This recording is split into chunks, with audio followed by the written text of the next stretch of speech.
अब बच्चे खुश और मम्मी भी। कारवां मिनी किड्स। सुदामा के चावल। पढ़ाई पूरी होने के बाद कृष्णा का दोस्त अपने शहर में गरीबी के दिन गुजार रहा था। उसकी पत्नी सुशीला उससे बार बार कहती रहती थी कि उसे मदद मांगने के लिए अपने दोस्त कृष्णा के पास जाना चाहिए, क्योंकि श्री कृष्णा तो अब राजाओं के भी राजा हैं। सुदामा हिचकिचाते कि न जाने कृष्णा अब पहचानेंगे कि नहीं। एक दिन पत्नी की जिद पर सुदामा द्वारिकापुरी पहुंचे। कृष्णा का घर देख वो हैरान रह गए। अंदर संदेश भेजते ही कृष्णा दौड़कर आए और सुदामा को अंदर ले गए। सुशीला ने कृष्णा को उपहार में एक पोटली में भुने चावल भेजे थे। सुदामा की उसे निकालने की हिम्मत नहीं हुई, पर कृष्णा को पता लग गया कि वो कुछ तो जरूर लाए हैं। उन्होंने पोटली छीन ली और अपनी रानियों के साथ मजे ले लेकर खाने लगे। कृष्णा ने सुदामा को अपनी कुर्सी पर बिठाया। महारानियों ने खुद सुदामा की मेहमान नवाजी की। इस तरह 2 दिन तक उसकी मेहमान नवाजी की गई। 2 दिन बाद सुदामा ने इजाजत ली। वहां से जाते वक्त कृष्णा ने ना उसे पैसे दिए, ना कोई उपहार। सुदामा उदास होकर अपने गांव चला गया। गांव में पहुंचते ही उसकी हैरानी का ठिकाना ना रहा। उसकी झोपड़ी की जगह पर एक महल खड़ा था और उसकी पत्नी सुशीला जेवर से लदी रानी बनी दरवाजे पर खड़ी उसका इंतजार कर रही थी। मुट्ठी भर चावलों के बदले सुदामा के हर दुख को दूर कर दिया था कृष्णा ने। दोस्ती इसे कहते हैं।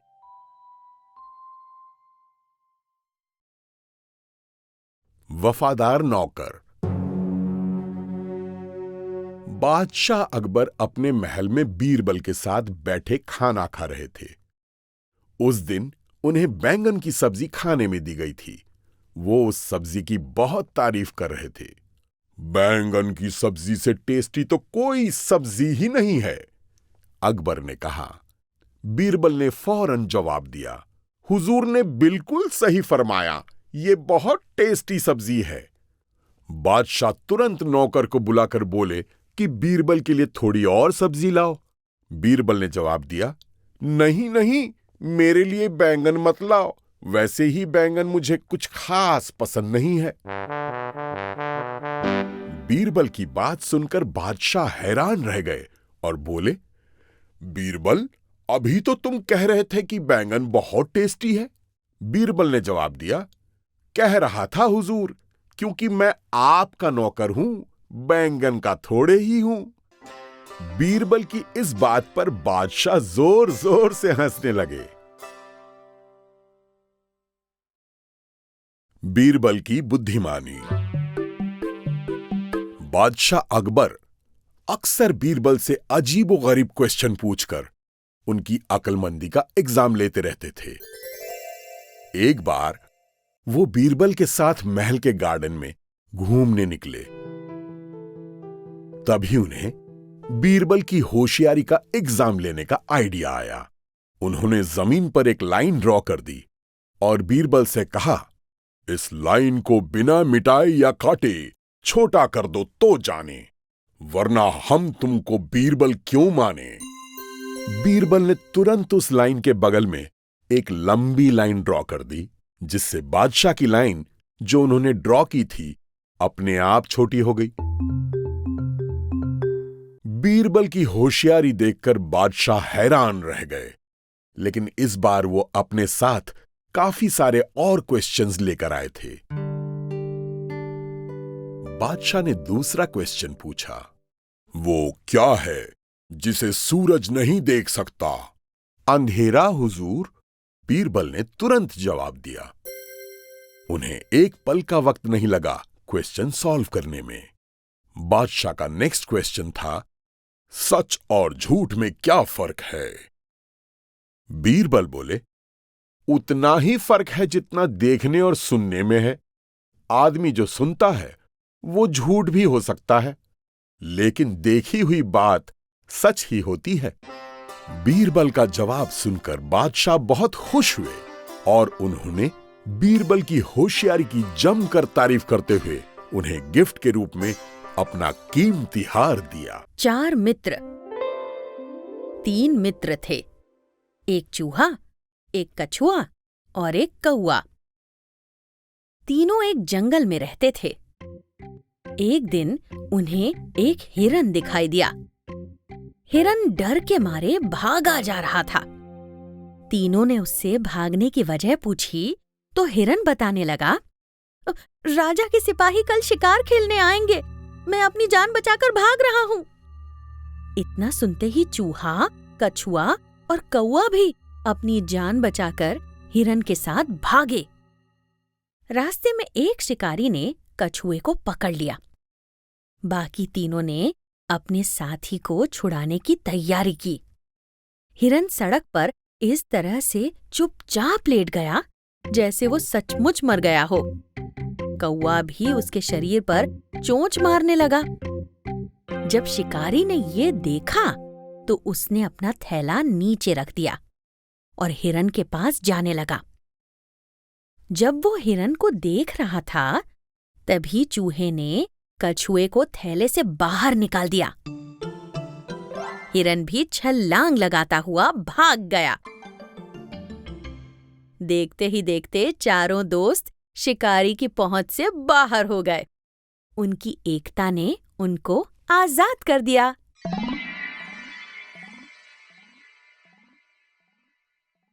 चीता और लोमड़ी। एक चीता और एक लोमड़ी एक जंगल में एक साथ रहते थे।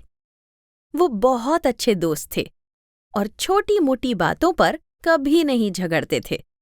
हालांकि एक दिन बातों ही बातों में उन दोनों के बीच बहस हो गई और दोनों ने फैसला किया कि देखा जाए कि दोनों में से कौन ज्यादा सुंदर है।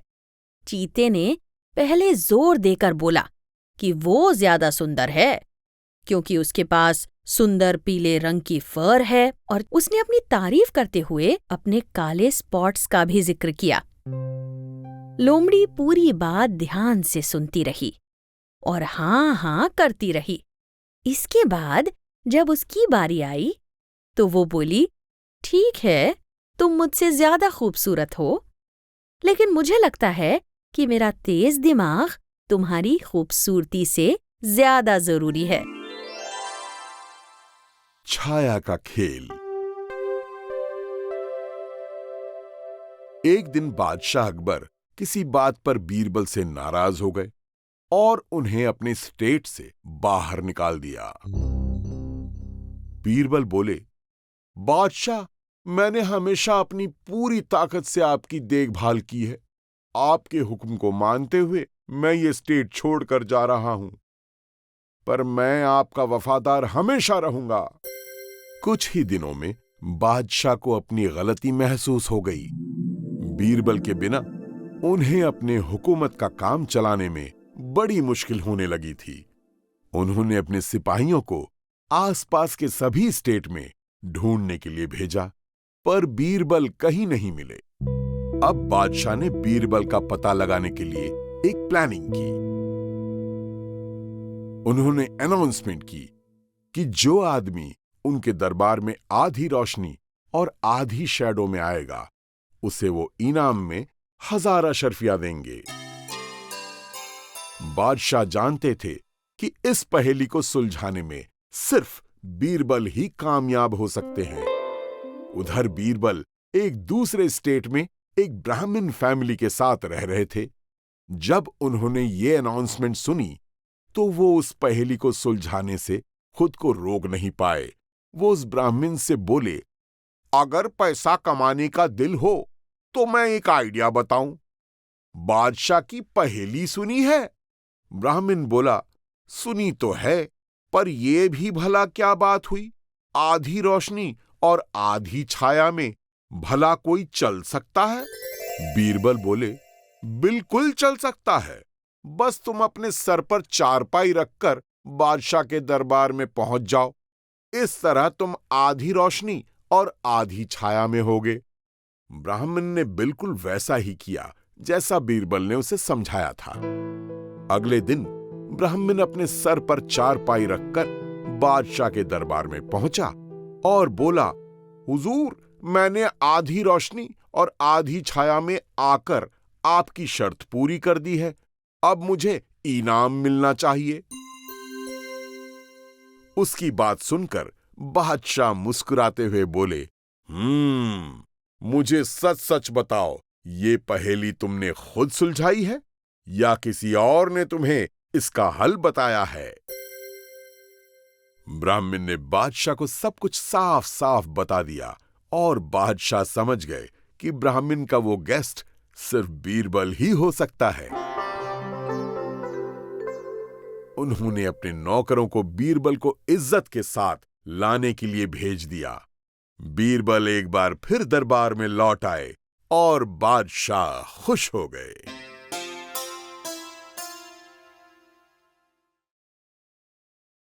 चूहा और नेवला। एक बार एक लालची चूहा एक किसान की दुकान में घुस आया और उसने पेट भर कर गेहूं खाया। जब उसका पेट भर चुका तो वो इतना मोटा हो गया था कि जिस छेद से वो दुकान में घुसा था उससे निकलना उसके लिए मुश्किल हो गया था। उसने बहुत कोशिश की, लेकिन वो उस छोटे से छेद से निकल नहीं पाया। चूहा एकदम घबरा गया और अपनी किस्मत को कोसने लगा। तभी एक नेवला आ गया। नेवला उसे देखकर हंसने लगा और बोला, दोस्त, मेरी सलाह मानो। इस दुकान से बाहर निकलने का एक ही रास्ता है। यहीं रुककर भूखे रहो और दुबले होने का इंतजार करो। इसके बाद तुम आसानी से इस छेद से निकल जाओगे। खाना बंद कर दो तो तुम्हें अपने आप रास्ता मिल जाएगा। चूहे ने नरमी दिखाते हुए उस नेवले से इतना ही कहा, लालच बुरी बला है। दिमाग की पहचान। बादशाह अकबर सुबह उठने के बाद दरबार में जाने के लिए रेडी हो रहे थे। आईने में अपना फेस देखने के बाद वो चौंक गए, जैसे उन्हें कुछ याद आ गया हो। वो तुरंत एक नौकर को बुलाकर बोले, जाकर उसे बुलाओ। नौकर को ये बोलकर वो महारानी जोधाबाई से बातचीत करने में बिजी हो गए। महारानी जोधाबाई कुछ दिन पहले ही अजमेर शरीफ से लौट कर आई थीं और वहां के किस्से सुना रही थी। उधर नौकर बादशाह के हुक्म सुनकर तुरंत महल से निकल गया। बाहर जाकर उसे ध्यान आई कि उसने तो पूछा ही नहीं कि बुलाना किसे है। वो बड़ा परेशान हो गया। दोबारा बादशाह के पास जाकर ये पूछना नहीं चाहता था, क्योंकि उसे डर था कि बादशाह नाराज न होने लगे। तब वो दूसरे नौकरों से पूछने लगा कि बादशाह आखिर किसे बुलाना चाह रहे होंगे, लेकिन दूसरे नौकर उसे ये बात न बता सके। आखिरकार एक नौकर ने उसे एडवाइस दिया, तुम्हें बीरबल के पास जाना चाहिए। सिर्फ वो ही समझते हैं कि बादशाह के दिमाग में किस वक्त क्या चल रहा होता है। नौकर तुरंत बीरबल के घर जा पहुंचा और उन्हें पूरी बात सुनाई। उसकी बात सुनकर बीरबल सोच में पड़ गए। कुछ देर बाद उन्होंने नौकर से पूछा, जब बादशाह ने तुम्हें यह हुक्म दिया उस वक्त वो क्या कर रहे थे? इससे मैं अंदाज लगा सकूंगा कि उनकी ख्वाहिश क्या रही होगी। नौकर ने बताया कि उस वक्त वो दरबार में जाने के लिए रेडी हो रहे थे। मैं समझ गया, तुम बारबर को साथ लेकर महल में पहुंच जाओ।